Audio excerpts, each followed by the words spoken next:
sponsored by Blackmagic Design, the world's highest quality products for the feature film, post and broadcast industries. Blackmagicdesign.com. And by the Tonkawa Film Festival, celebrating short films from around the world. tonkawafilmfestival.com. A little bit of early access for you. Unfortunately, you won't get to see this one for a while. It's called The Luckiest Man in America. It does have distribution after it debuted at Toronto, but it will not be released until sometime next year. No date has been set yet. This one hits a little close to home for me because it's about the game show industry. That's where I work my 9 to 5. It's where I make my money. And one of the legends of the game show world, one of the greatest stories in game show history is that of Michael Larson, who went on the game show Press Your Luck back in the 80s, and somehow he'd become such an obsessive on the show as part of a get-rich-quick scheme, basically.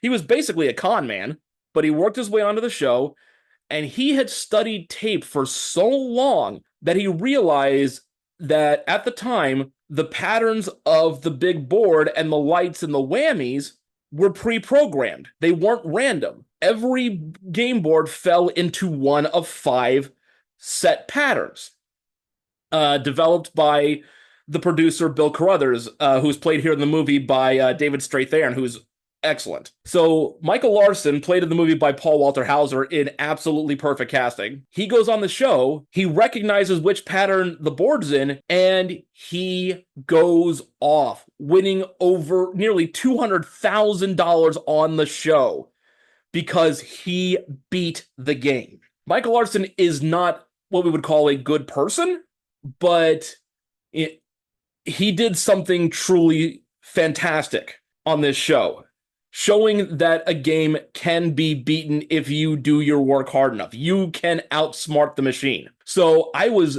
chomping at the bit to see this movie because I wanted to see how director Samir Oliveros would depict this.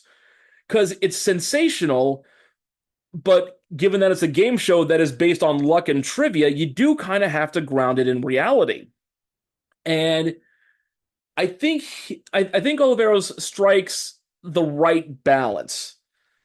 It's definitely more Hollywood than you think it would be, but in those moments, it works just enough. Like you have the host of the show, Peter Tamarkin, played by Walton Goggins, and you don't think just on the name alone that would be a good match, but weirdly it is. You have Maisie Williams from Game of Thrones playing a member of the stage crew who's like a contestant producer. Okay. Like here's this girl who's randomly British. Sure, why not? There's a weird side scene where Larson stumbles on to the set of a talk show hosted by Johnny Knoxville. So like, and that's one of the weird emotional moments of the film. It's like, okay. Like those are weird Hollywood dramatization elements. Because one of the weird things about game shows, and maybe the audience knows this, maybe they don't,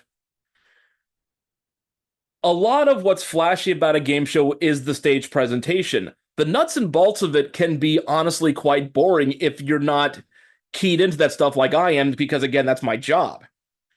So yeah, when you have this whole system that's predicated upon 5 patterns and you're crossing your fingers that no one figures it out, there is that gamble that someone will.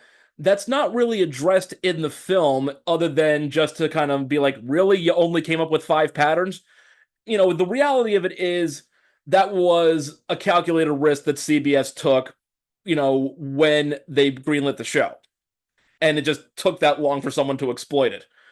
And there are a lot of scenes where Carruthers and the rest of the backstage crew, in essence, try to sabotage Michael Larson. That's just patently illegal. If you ever saw the movie Quiz Show, that's why it's illegal. So there is one person backstage who's kind of what the standards and practices represent, and basically your lawyer on set telling you what you can and can't do.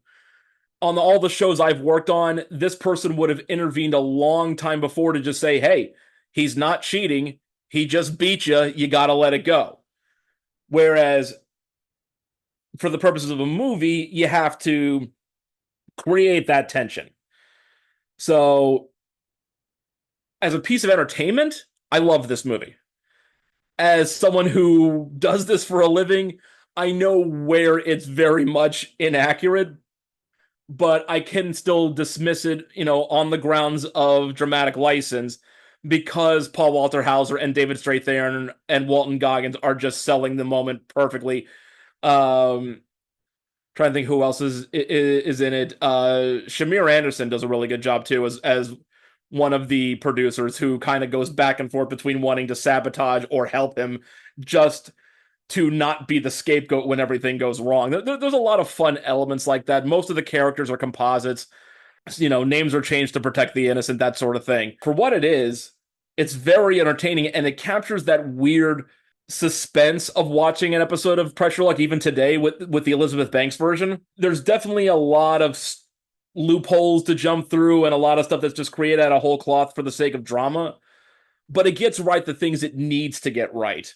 And that's why when it comes out next year, you kind of owe it to yourself if you're a game show fan at all, or if you're just a fan of, the little guy beats the, David versus Goliath type of thing, you should check it out. This is the BTRP Media Network.